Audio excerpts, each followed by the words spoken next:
അയോധ്യയിലെ രാജാവായാണ് ഞങ്ങൾ അദ്ദേഹത്തെ അറിയുന്നത്.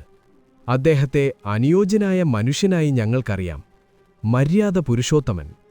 എന്നാൽ ആയിരക്കണക്കിന് വർഷങ്ങളായി രാജ്യങ്ങളിലോ ചരിത്രത്തിലോ താൽപ്പര്യമില്ലാത്ത മന്ത്രവാദികളും യോഗികളും അനന്തമായി ഈ ശബ്ദത്തിൽ ജപിക്കുന്നു, രാമൻ. എന്തുകൊണ്ട്? കാരണം ശബ്ദശാസ്ത്രത്തിൽ, മന്ത്രവിദ്യയിൽ രാമ എന്നത് വെറുമൊരു പേരല്ല, അതൊരു സൂത്രവാക്യമാണ്. നിങ്ങളുടെ ഉള്ളിലെ അഗ്നിയെയും തണുത്ത പ്രകാശത്തെയും സന്തുലിതമാക്കുന്ന ഒരു പ്രകമ്പനമാണിത്. ഇന്ന് നമുക്ക് രാമ എന്ന വാക്കിന്റെ പുരാതനവും മറഞ്ഞിരിക്കുന്നതുമായ അർത്ഥം തുറക്കാം. ഇന്ന് നാം മഹത്തായ മന്ത്രമായ രാമത്തിന്റെ ഉത്ഭവത്തിലേക്കും ആത്മീയ പ്രാധാന്യത്തിലേക്കും കടക്കുകയാണ്. ഇത് കേവലം പുരാണത്തെക്കുറിച്ചാണെന്ന് നിങ്ങൾ കരുതുന്നുവെങ്കിൽ എന്നോടൊപ്പം നിൽക്കുക. കാരണം ഈ വാക്കിന്റെ സംസ്കൃത വേരുകൾ നിങ്ങളുടെ സ്വന്തം മനസ്സിനെയും ഊർജത്തെയും കുറിച്ചുള്ള ആഴത്തിലുള്ള രഹസ്യം വെളിപ്പെടുത്തുന്നു. നമുക്കീ വാക്ക് അതിന്റെ 2 വിത്തക്ഷരങ്ങളായി അല്ലെങ്കിൽ ബീജശബ്ദങ്ങളായി വിഭജിക്കാം. ഒന്നാമതായി രാ ഉണ്ട്. സംസ്കൃതത്തിൽ രാ എന്നത് സൗരതത്വത്തെ പ്രതിനിധീകരിക്കുന്നു. അഗ്നി, തീ. അത് പ്രകാശിപ്പിക്കുന്നു. അത് അജ്ഞാനത്തെയും പാപങ്ങളെയും കത്തിക്കുന്നു. അത് സജീവവും പുരുഷത്വമുള്ള ഊർജമാണ് പ്രപഞ്ചത്തെ നയിക്കുന്നത്. പിന്നെ മാ ഉണ്ട്. മാ ചന്ദ്രതത്വത്തെ പ്രതിനിധീകരിക്കുന്നു. സോമ.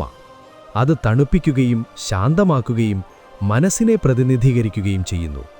അത് നിഷ്ക്രിയവും സ്ത്രീലിംഗവും പരിപോഷിപ്പിക്കുന്നതുമായ ഊർജമാണ്. രാമൻ എന്നു പറയുമ്പോൾ നിങ്ങൾ അഗ്നിയും ചന്ദ്രനും സംയോജിപ്പിക്കുകയാണ്. നിങ്ങൾ സൂര്യന്റെ ഉഗ്രശക്തി കൊണ്ടുവരികയും ചന്ദ്രന്റെ തണുത്ത സമാധാനവുമായി അതിനെ സന്തുലിതമാക്കുകയും ചെയ്യുന്നു. അത് ഊർജത്തിന്റെ പൂർണ്ണ സന്തുലിതാവസ്ഥയാണ്. ഈ പേര് എങ്ങനെ രൂപപ്പെട്ടു എന്നതിനെക്കുറിച്ച് തിരുവെഴുത്തുകളിൽ മനോഹരമായ ഒരു രഹസ്യം കണ്ടെത്തിയിട്ടുണ്ട്. ഹിന്ദുമതത്തിലെ 2 മഹത്തായ വിഭാഗങ്ങളായ ശൈവമതവും വൈഷ്ണവമതവും തമ്മിലുള്ള പാലമാണിതെന്ന് പറയപ്പെടുന്നു. ഓം നമോ നാരായണായ എന്നതാണ് വിഷ്ണുവിന്റെ മഹത്തായ മന്ത്രം.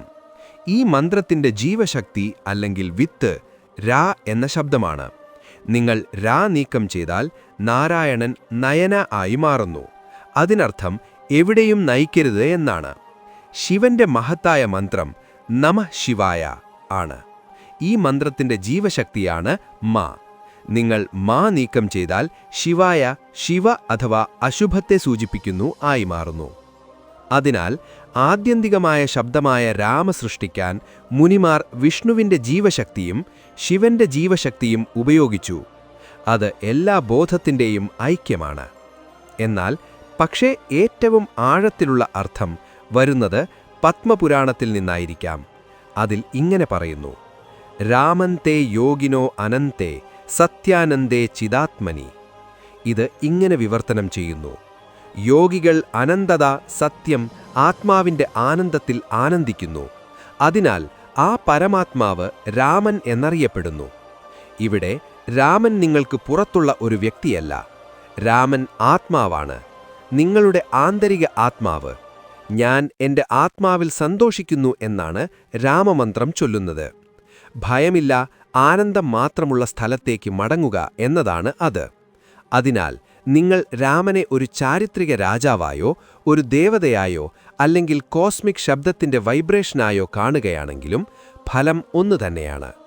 അത് നിങ്ങളുടെ ഊർജത്തെ സന്തുലിതമാക്കുന്നു, നിഷേധാത്മകതയെ കത്തിക്കുന്നു, നിങ്ങൾക്ക് സമാധാനം നൽകുന്നു.